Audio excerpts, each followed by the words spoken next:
Um, so I'm doing part one of the history of Trinity Church, the Remember, Reconcile, Restore, and Reparations conversation. What we're doing here is identifying and connecting the history of Trinity and the surrounding communities of Trinity, unearthing some history that kind of was lost and or not really put together in the past. So here is something that everyone who is familiar with Trinity does know. It's the history of Trinity, which is that it began and still exists in Towson on 120 Allegheny Avenue, which is in the middle of the Towson downtown area. And it began in 1839 as a small group of Episcopalians, which were meeting in the Epsom Chapel, which is located over by Goucher College. It was on those grounds, and it no longer stands, the chapel itself. It was a Methodist church, but it had multiple congregations meeting at it. So where the Episcopalians meeting there decided that they would like to have their own church. And so therefore Trinity was created. And it is the oldest church in the Towson area. The original church, which constitutes the nave of the present building, was dedicated on the Ascension Day, May 20th, 1860. So prior to the end of the Civil War. And so we are still in the times of enslavement. The church was designed by a noted architect, Norris Starkweather, in a conservative Romanesque style, for those who are interested in architecture. And it was constructed of limestone donated by John Ridgely of Hampton. He had multiple limestone furnaces and quarries, and that's where he made a good amount of his wealth, besides the use of enslaved labor and other trades that he was involved in. All the additions in the other church buildings are made of stone from the same quarry, and it's in Texas, Maryland, which is near Cockeysville, Maryland. The nave is centered on the direct north-south line with the cross corridor of the original courthouse, which is, again, still standing as well. So there are multiple buildings in the downtown Towson area that actually are still existing, but most of what people of that time would have seen in downtown Towson is gone, and it's specifically escaping our view as of today with the new buildings that are going up. The vision of what Towson was once, even 20 years ago, is much different. So it's hard to kind of visualize these Victorian homes that and small homes that were around the downtown Towson area, specifically on Joppa and York Road. And so the chancel and the baptistry were added in 1892, and the present sanctuary was built in 1926. The famous organ was built in 1939 and enhanced in 1978, and the Lee Chapel and the East Transept was added in 1960 on the 100th anniversary of the church. So that's some history of the church. The founders and the first reverend was Hoff. And so we're going to talk about some of these founders in depth. We have John and Eliza Ridgely of Hampton, James Howard of Cowpens, and his heir, Reverend Charles Ridgely Howard. The Howards and the Ridgeleys did marry into each other's families, so that's why you have a connection there. We have Robert Taylor. We have Miss Urath Stevenson. Stevenson Lane is named after her property, which is still there. It's actually the country club now.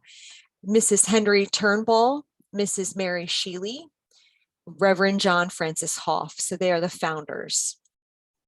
In 1877, we have a map here.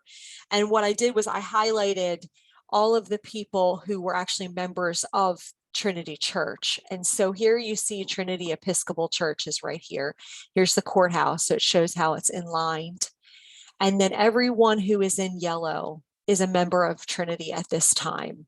And so it's a decent amount of the downtown area, but what you have to notice too is it's a large number of people who are big property owners and big names in Towson. So you have the Ware family, and so you have Ware Avenue.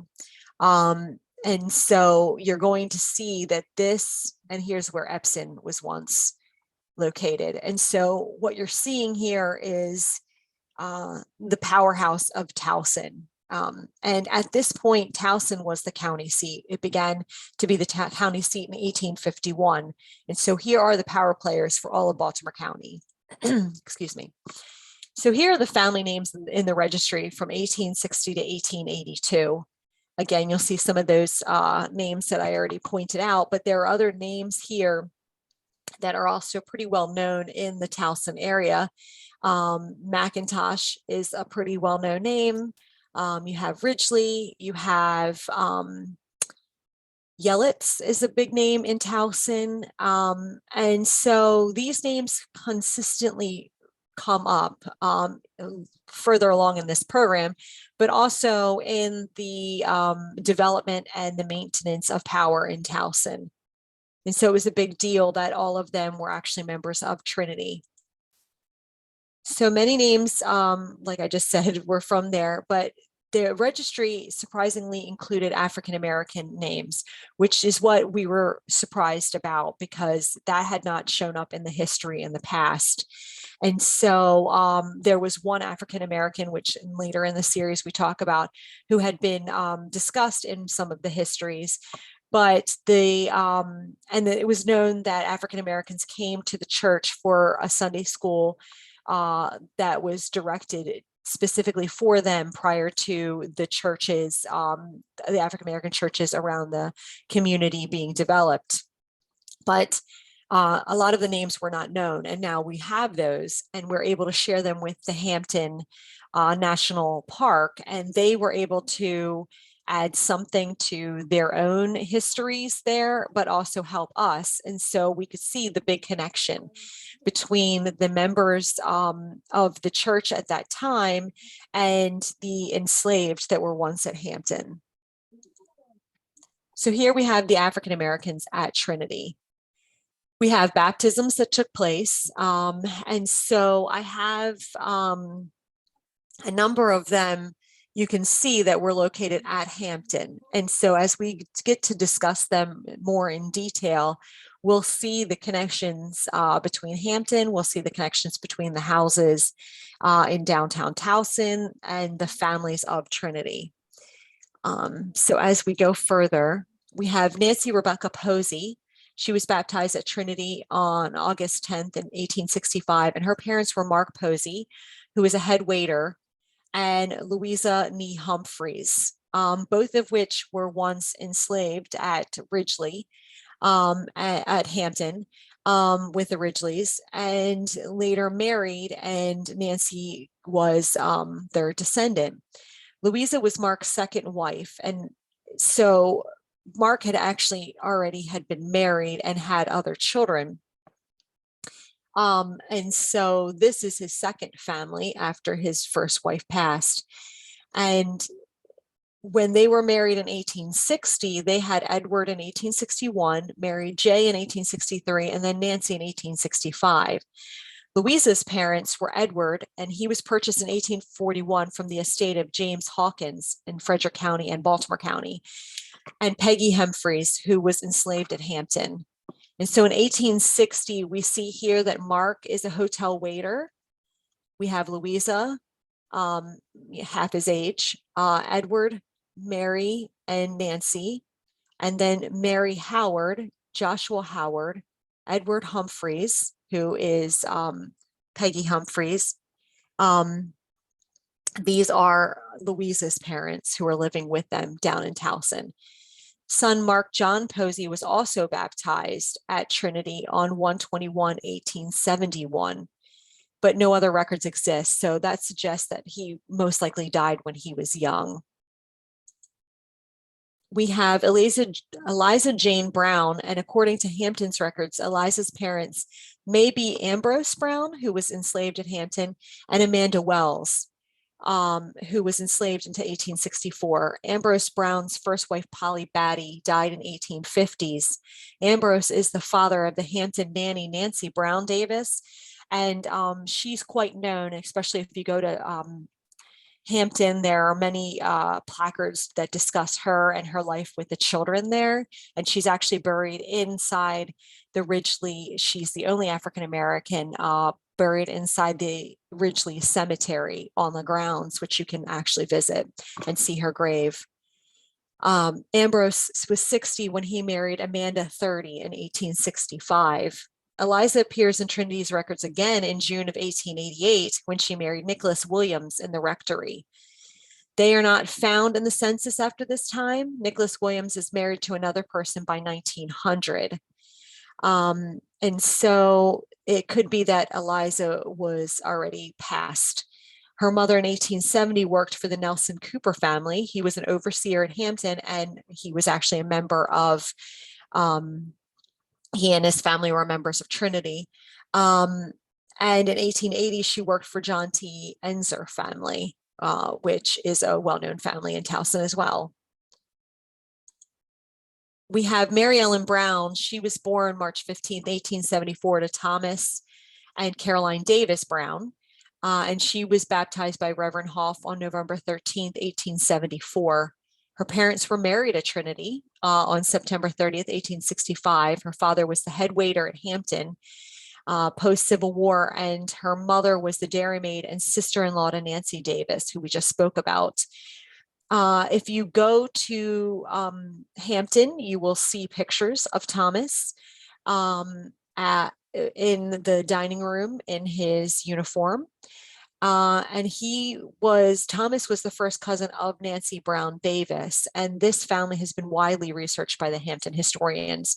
If you go to the National Parks website for Hampton, you can find a report that they did, and it states all the families that had been enslaved at one time or another at Hampton, and all of those families have family trees. I won't say all, some were such common names that they were unable to really pull out the threads, but for multiple families, including the Davises, they have been able to trace the family to present day descendants, which we will talk about again in later segments. So this is the most researched and known family from Hampton. Thomas Brown was the son of William Brown, and he was the coachman at Cowpens, which Cowpens Lane is named after. And Caroline Davis was the son of Bill Davis, and her and her siblings were all enslaved and worked at Hampton. William Henry Meads was born on the 5th of May, 1877, and baptized at Trinity on the 14th of April, 1879. And he was the son of James and Lucy Berry Meads. Berry is another name you'll see at Hampton. He was one of 10 children, and his father was a farmhand, and the family lived in Towson. During the Great War, William worked and lived in Baltimore, and he worked as a chauffeur for William Whitridge and lived on Caroline Street in the city. James worked as a coachman and driver as well as a farmhand while living in the Towson area. And James served in the United States Colored Troop 30th Infantry during the Civil War. Lucy, prior to the ending of the Civil War, was a free woman living in the household of Dr. Galloway in Cockeysville.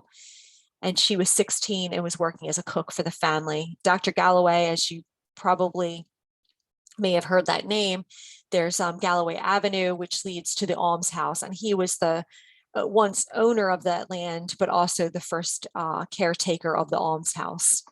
Both she and James are buried at the St. John AME Church graveyard in Ruxton.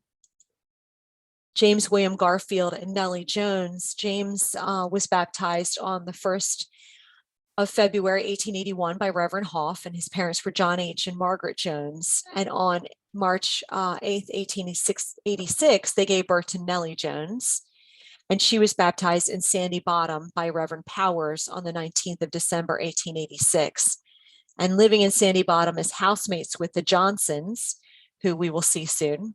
And they came to Trinity to have their 2 children baptized. So again, that connection. And for a lot of families in Sandy Bottom specifically, that was the outreach from Trinity until the church, Mount Olive, took over. And we have a connection to Mount Olive located in these slides as well. And so that was the church that once that was established, there was no need for African Americans to be connected to Trinity any longer, specifically because we're talking about the Reconstruction period and the time of Jim Crow at this point. So we have Charles Edward Jackson Smith, born January 18th, 1886 in Lutherville to Joseph and Amelia Chase Smith. Charles was baptized by Reverend Powers in May of 1886, but by 1900, the family was living in Baltimore City on Webster Alley. Father Joseph was a laborer while Amelia was a cook. And then in 1910, the family was back and they were living in East Towson on Chesapeake Avenue in the African American section, which again, we will discuss further in other episodes.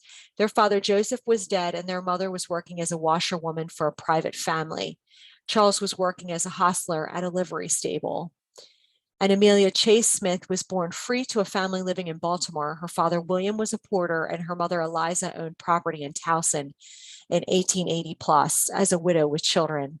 Eliza lived with her daughter Amelia until her death in her late 80s, early 90s, which is quite amazing.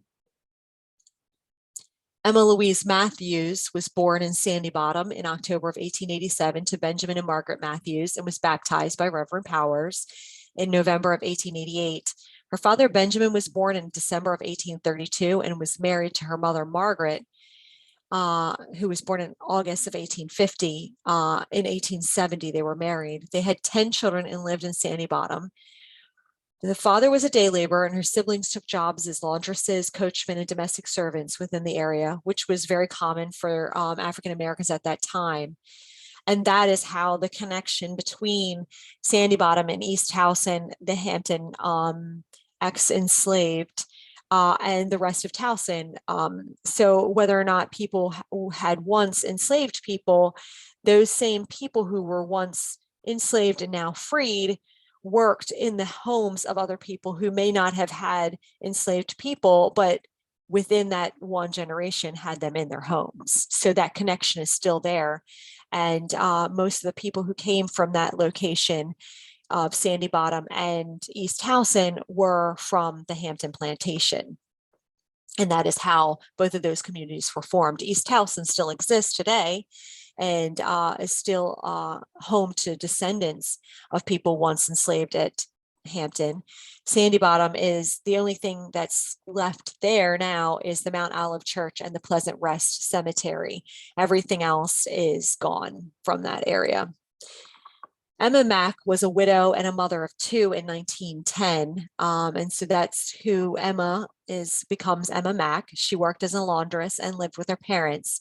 She had married Charles Mack of East Towson and had two sons, Charles Jr. in 1906 and Walter in 1909. In 1920, she was still living in Sandy Bottom with her father, who was at that time 80 and working as a day laborer on the state roads.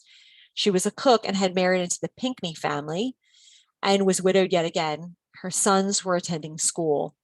By 1930, Emma was living with her son, Walter, and his wife, Sarah Myers, and their son, Walter Jr., who was born in 1926. And this is a well-known family in East Towson still today.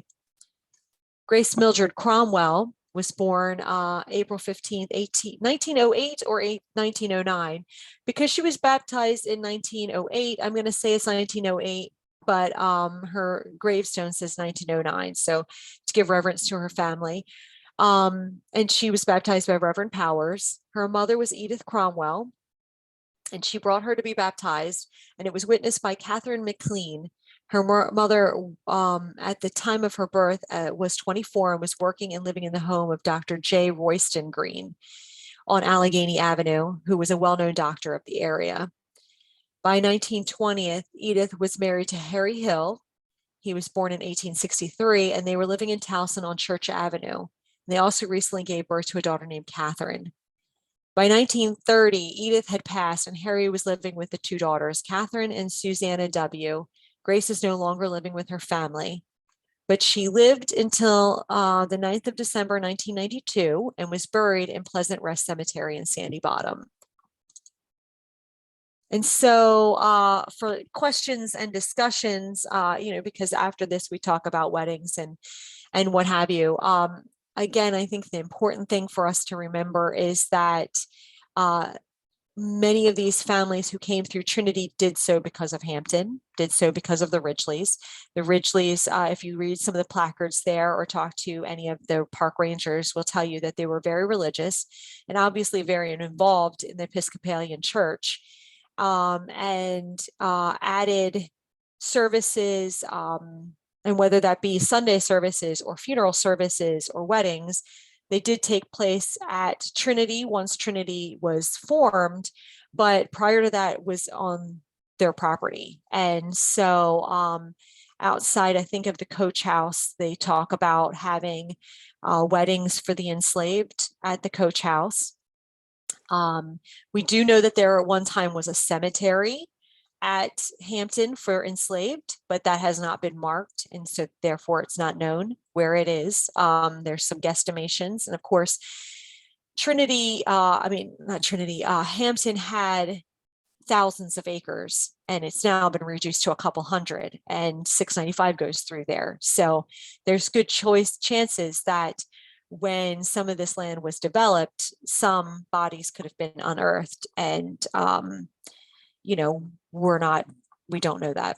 That's not something that I've found anywhere. So it's just kind of good to remember that as you go into Hampton, that's not what you see is the plantation. You see a mansion now, but there was once much more involved, and it's understandably why people settled on the outskirts of the plantation.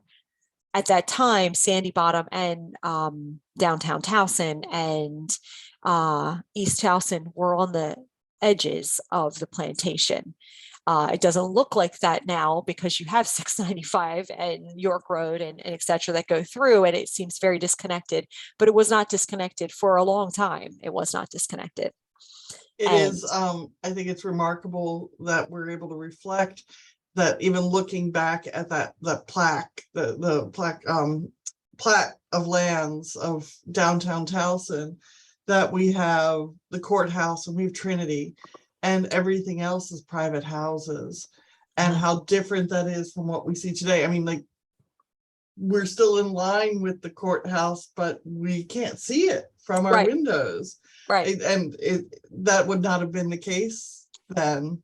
Right. And so just how large the plantation was, that it went from what we consider much more northern Baltimore County, past Texas, past Cockeysville, and down into the city, into Bolton Hill. So it's pretty remarkable to think of the vastness of that plantation and compared to what is left now. And until the history, and I think Hampton's doing a really good job at explaining their very difficult hundreds of years of history, but